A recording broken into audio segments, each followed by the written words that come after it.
On March 28, 2026, something happened in Denver that permanently shattered a national sports myth. 63,004 fans packed into Empower Field at Mile High. They weren't there for the Broncos, and they weren't there for a concert. They were there for the inaugural home match of Denver Summit FC, our new NWSL expansion franchise. Playing against the Washington Spirit, that single attendance figure didn't just break the previous U.S. Women's Domestic League record by more than 20,000 seats. It proved something to Wall Street, to municipal bondholders, and to real estate investors. It proved that the capital flowing into our city's sports infrastructure isn't speculative hype. The demand is a massive, real, and entirely untapped. But what most of those 63,000 fans didn't realize is that the match at Mile High was just a temporary showcase. Right now, less than 3 miles away, heavy civil engineering crews are moving earth on a 14-acre industrial dead zone. It's a project known as The Spoke at Santa Fe Yards, anchored by a brand new, purpose-built, $225 million permanent stadium for Denver Summit FC. If you're a local homeowner in Athmar Park, Baker, or West Wash Park, or if you're planning a move to the Denver metro area, this single infrastructure node is a massive chaos trigger for your neighborhood. It represents a paradigm shift in how South Denver is being replanned, how billions of dollars in nearby real estate will appreciate, and the exact lifestyle disruption you're going to have to navigate over the next 24 months. When we look at real estate, we have to look past the short-term noise of fluctuating mortgage rates and scary national headlines. We have to focus on the long-term flow of institutional capital, because where the city invests hundreds of millions of dollars in concrete and steel, neighborhood equity inevitably follows. Today, we're going to break down the financial architecture blueprint of The Spoke, the hidden political battle over the $70 million public funding deal that almost killed the project, and the exact wealth-building decisions local homeowners need to make before the first ribbon is cut for the 2028 season. To understand why this development is so unique, we have to look at the architectural philosophy behind it. Historically, American stadiums were built on the mid-20th century model, massive concrete fortress, isolated by a hostile sea of surface asphalt parking lots. They were designed for cars to drive in, sit empty for 5 hours, and drive away, leaving the surrounding neighborhoods dead for 345 days a year. The Spoke at Santa Fe Yards is the exact opposite. This is a pure textbook execution of transit-oriented development, or TOD. The centerpiece is a 14,500-seat open-air soccer-specific stadium designed by Populous, the world-renowned sports architecture firm behind global iconic venues like Tottenham Hotspur Stadium.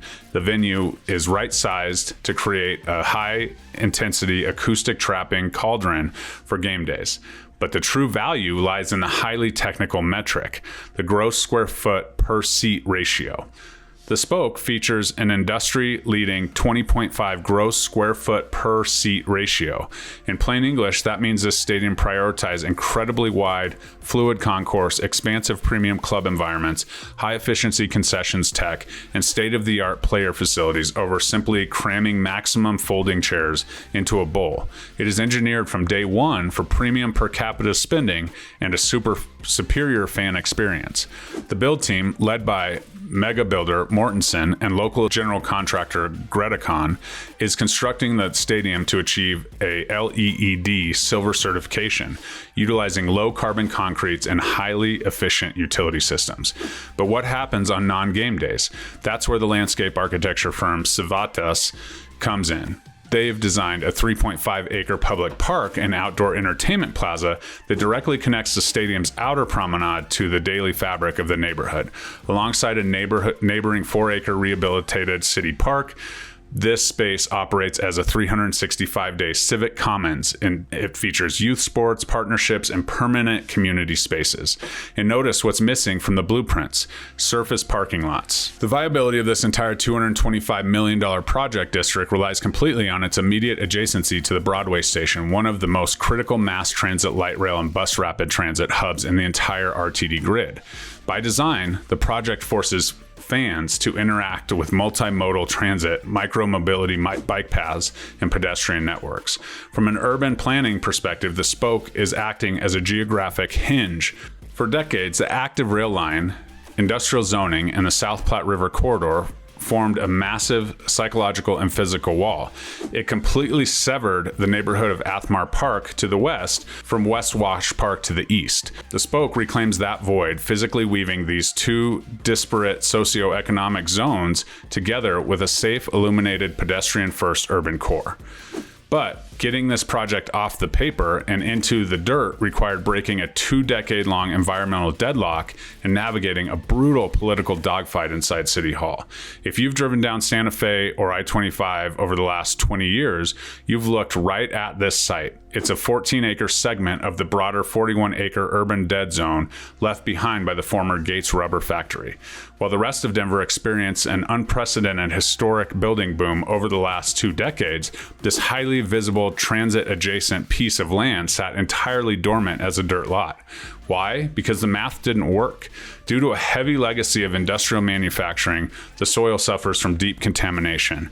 Commercial and residential developers drew up dozens of master plans for this site over the years, but every single one of them walked away when they calculated the exorbitant costs of subterranean environmental remediation and foundational infrastructure installation.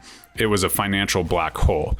It took a highly capitalized, emotional, resonant anchor like a major league sports franchise to finally break that 20-year deadlock, but it didn't happen without a fight. In December of 2025, the Denver City Council passed a highly complex, fiercely debated intergovernmental agreement by a fractured 10-3 vote approving a $70 million public funding package to prepare the site. Let's look closely at where that money actually goes, because the details matter. The public contribution is strictly to protect taxpayers from paying for private luxury sites. $35.6 million went to outright purchasing the land from Broadway Station partners and a minor strategic parcel from CDOT. $14.4 million was allocated directly to the brutal heavy site preparation. That includes $7 million for deep earthwork excavation, $3.7 million for primary utility installation, and millions more for erosion control and safety protocols.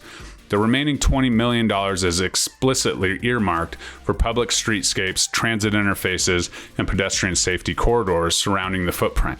Now, here's where the political controversy exploded. Dissenting council members raised systematic concerns about allocating $70 million in public capital to a sports project in the middle of an ongoing municipal housing affordability crisis. Making matters tenser, the administration funded this $70 million obligation by using $65 million in accrued interest generated from the Elevate bond program, a massive infrastructure bond originally approved by Denver voters back in 2017. Council members vocally criticized the executive branch's lack of transparency, arguing that redirecting bond yields to backstop a stadium district essentially circumvented the original intent presented to taxpayers. The political gridlock became so severe in mid-December 2025 that the final vote was delayed, putting the entire project in serious jeopardy. Facing strict league deadlines from NWSL, which can impose franchise revocation if permanent stadium plans aren't locked in, the Denver Summit Ownership Group quietly signed a non-disclosure agreement with 4 separate suburban municipalities and actively prepared to pull their capital out of the city entirely. Ultimately, the city deal cleared, but the public money is strictly capped at that $70 million threshold. And this is a massive point for real estate observers. A private ownership group is absorbing 100% of the remaining financial risk. Between construction materials, inflation, supply chain bottlenecks, and the specialized engineering required for that cantilevered populous canopy, the actual cost of building this stadium is soaring past original estimates, comfortably breaching the $300 million mark. The team owners are bearing that risk entirely, but the city's independent data justifies the gamble. Over a 30-year operational horizon, this single district is projected to generate up to $2.2 billion in aggregate economic impact for a local economy. Now, let's zoom out, because the spoke at Santa Fe Yards does not exist in a vacuum. It is actually the southern anchor of a multi-billion-dollar redevelopment mega corridor currently pushing through the center of Denver. Less than 2 miles north, you have the Walton Penner Ownership Group advancing major plans to redevelop the Burnham Yards rail site as a massive mixed-use Bronco Stadium district. Directly adjacent to that, the Ball Arena Phase 1 redevelopment is converting acres of surface parking into high-rise urban neighborhoods, all while the visionary River Mile project systematically replaces Elitch Gardens along the South Platte River with a dense waterfront residential corridor. This represents the largest collective infrastructure shift in Denver's modern history. But while the long-term transformation is incredible, the short-term reality for local residents between now and the stadium's opening in the spring of 2028 is going to be acute urban chaos. If you live or commute through Athmar Park, Baker, West Wash Park, or South Broadway corridor, you need to prepare for 3 years of major local chaos triggers over the next 24 months. If you want more information on those other projects, check out my video on this channel regarding the overall $20 billion infusion of new properties in our current market. First, infrastructure fatigue. The physical construction of a 300,000 square foot stadium on an urban infill site requires tens of thousands of heavy machinery movements. The $20 million in surrounding municipal road improvements means utility trenches are being dug right now, lane reconfigurations are constant, and the upcoming construction of the new $20 million to $25 million pedestrian bridge over the active light rail lines will cause rolling disruptions both to traffic and RTD schedules. It's a logistical headache, highly reminiscent of the ongoing Colfax BRT disruption. Second, the property tax squeeze. The abrupt insertion of a multi-$100 million economic anchor into historically light industrial periphery is an instant catalyst for aggressive real estate speculation. The recent Denver property tax reassessment cycle is already reflecting a massive anticipated land appreciation around Santa Fe yards. For legacy homeowners and small business owners in Athmar Park and Baker, this creates a sudden sharp rise in tax burdens that can quickly create a major financial squeeze. Third, zoning and neighborhood density shifts. The rapid economic transition is colliding directly with Denver's recent zoning overhauls, which legalize accessory dwelling units or ADUs citywide, completely eliminating old owner occupancy restrictions and parking mandates. The infrastructure of those older neighborhoods is being forced to adapt almost overnight to a massive influx of tourists, affluent consumers, and high-density developers. All of this brings us to a critical stay versus move dilemma. When a neighborhood undergoes an aggressive institutional transformation like this, you cannot afford to just sit back and be passive. You have to look at your home not just as a place where you lay your head, but as the largest financial asset you or your family will likely ever own. If you own a home in the immediate vicinity of Santa Fe yards, your equity position is shifting rapidly. For some homeowners, the rising tax burdens and oncoming construction fatigue mean that right now, while the broader Denver metro area has stabilized into a balanced or buyer's market even, is the exact window to strategically sell. Cash out your appreciation premium and move up into a better fit forever home in the suburbs without facing the hyper-competitive bidding wars of recent years. For other homeowners, the smart wealth building play is to hold the asset, ride the wave of institutional appreciation, and actively look at leveraging the new citywide ADU zoning to build secondary rental units that capitalize on the massive long-term demand for housing near this new transit node. There's no single one-size-fits-all answer here. Every family has a different timeline, a different financial reality, and a different long-term vision. My job as a real estate advisor isn't to push you into transactional box or read you a generic sales script. My job is to help you slow down the noise, analyze the data, and make informed, calculated decision that actually moves you closer to the financial stability and long-term wealth that you desire. If you want to know more about what the math looks like for your specific property in the middle of these Denver infrastructure shifts, I want to invite you to take a practical next step. If you want a quick automated benchmark of where your home value stands today amidst the neighborhood changes, click the link or this QR code right here to get a quick market evaluation. It's frictionless, no obligation, and it will show you the initial baseline of the numbers. But if you want to look at a bigger picture, your exact equity position, your mortgage structure, potential ways to remove PMI, or how to strategically plan your next move over the next 2 or 3 years based on these projects, you can use that same link to request a comprehensive, customized annual real estate equity review with me. We'll sit down, look at your specific real-world goals, and help you build a tailored plan around it.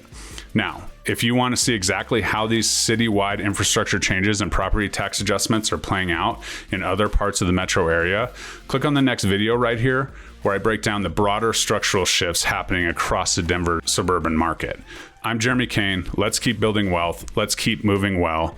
And I'll see you on the next video.